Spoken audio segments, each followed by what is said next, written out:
Yo quiero comenzar diciendo que, como dice la Biblia, ya no hay hombre, no hay mujer, no hay esclavo, no hay libre, todos somos libres, todos somos iguales ante el Señor. Y si vemos esa prerrogativa de que todos somos iguales, estamos hablando de que todos tenemos dignidad. Y para hablar de dignidad tenemos que hablar de derechos. Y para hablar de los derechos tenemos que decir que estamos viviendo los derechos. Nosotras, como mujeres de iglesia, consideramos que es básico, es imprescindible que la mujer tenga o pueda ella ejercer sus propios derechos ante lo que es su salud sexual y reproductiva. Si vemos el recorrido de nuestro Señor Jesucristo, su vida fue dignificando, liberando a la mujer. Cada uno de los pasajes que vemos en la Biblia, Dios la hizo libre, la libertó del yugo, de la cadena que la retenía. Ahí está la mujer del manto, la señora que estaba encorvada, la mujer encorvada. A Jesús, a toda ella la liberó, le quitó esa carga, dándole su derecho como ser humano a vivir una vida digna. Por lo tanto, cuando hablamos de los derechos sexuales y reproductivos de la mujer, ella es la que debe de ejercer ese derecho. Nadie debe decidir por la mujer. La mujer, como cualquier otro ser humano, tiene su propio derecho a decidir por ella. Si hablamos de su salud, si hablamos de su cuerpo, todo, la mujer es dueña de sí, ¿verdad? Entonces, si es su salud, si es su cuerpo, pues ella es la que tiene que decidir. Jesús nos hizo seres humanos libres. Y como vuelvo a repetir, para poder gozar de esa libertad, tenemos que disfrutar de los derechos. Y nadie debe de decidir por la mujer. La mujer debe de decidir por ella misma. Es su salud y es su cuerpo. Cuando uno ve la visión tradicional de la iglesia y ve la Biblia, primero hay que hacer como una aclaración, ¿verdad? Por un lado está la doctrina, que parte de las interpretaciones que se han hecho a lo largo de la historia, y por otro lado está el texto per se. Entonces, a veces uno encuentra una diferencia cuando uno ve toda la doctrina eclesiástica y cuando va a los textos directamente. Cuando nosotros vamos a los textos bíblicos, nos vamos a encontrar entonces con que Jesús va a tener, las mujeres van a tener en el movimiento de Jesús una participación muy importante. Inclusive el libro de Lucas va a narrar cómo hay mujeres que sustentan el ministerio de Jesús. Inclusive vamos a encontrar en un momento a una mujer llamada María en el libro de Juan, que se sienta a los pies de Jesús. En aquel momento esto solamente lo podían hacer personas que eran discípulos con los maestros.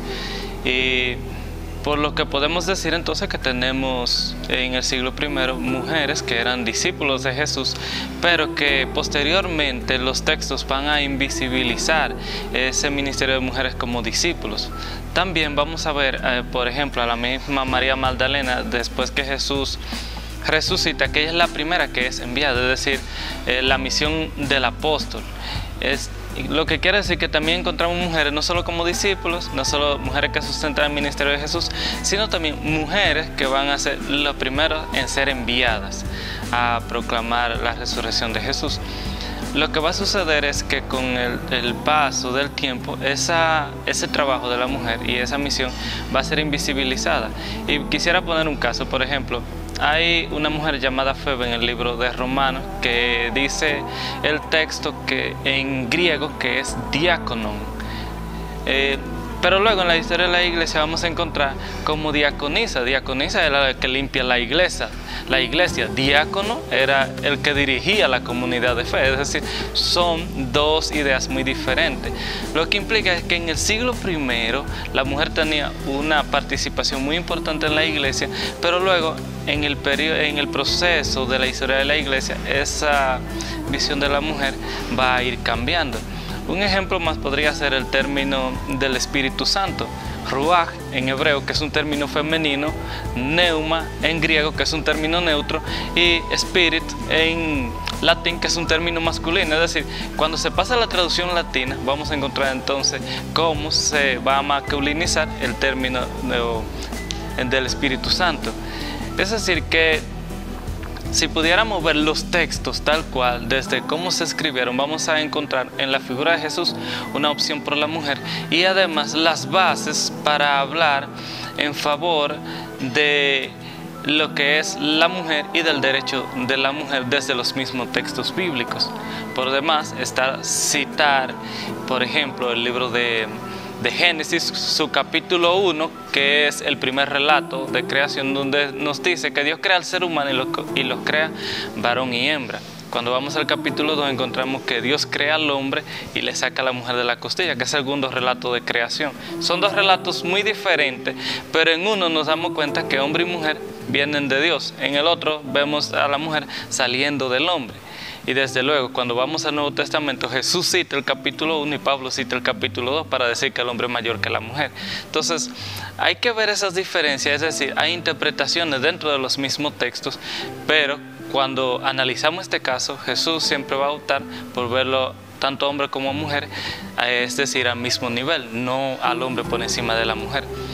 Desde aquí entonces, si Dios nos ha dado la capacidad de elegir a ambos y nos hizo a los dos iguales, quiere decir esto que si el hombre tiene derecho a decidir, entonces también la mujer lo tiene, porque nos damos cuenta de que en el principio Dios nos hace igual y Jesús rectifica eso tomando la única vez que va a citar la creación del hombre y la mujer, cita esta parte donde dice que Dios nos hizo a ambos iguales. En nuestro país, miles de niñas, jóvenes y mujeres están perdiendo la vida por tener abortos inseguros y en estado de vulnerabilidad.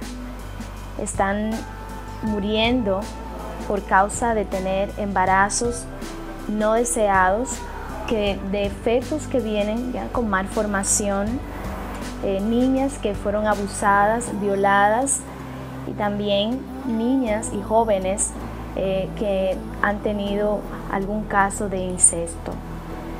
Nosotros como cristianos tenemos el llamado que nos hacen las Sagradas Escrituras de construir estructuras de justicia y nos llama dichosos y dichosas quienes corresponden y siguen ese llamado.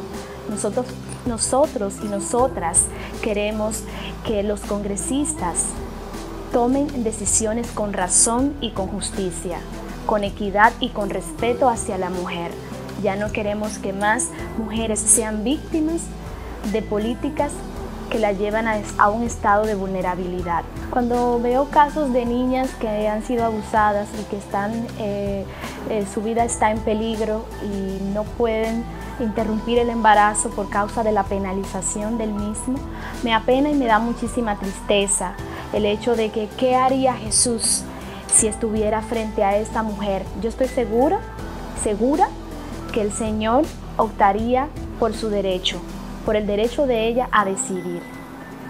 Más que nada, nosotros estamos llamados a acompañar y no a inferir en la voluntad de cada ser humano que tiene libre conciencia. Sabemos que grupos religiosos de poder han utilizado textos de la Biblia fundamentalistas que impiden y son los que contradicen el espíritu mismo de las Sagradas Escrituras.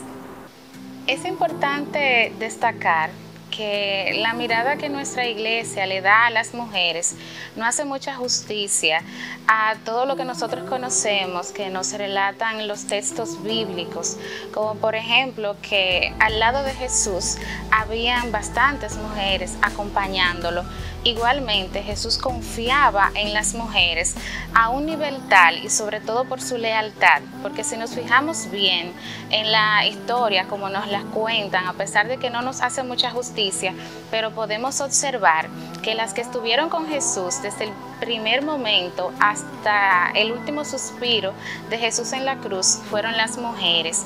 E incluso cuando llegó la buena nueva de que nuestro Cristo resucitó, las mujeres fueron las encargadas de dar esa buena nueva, iniciando por ahí para ver cómo se dio esa relación de Jesús con las mujeres y cómo en este momento nos muestran esa relación.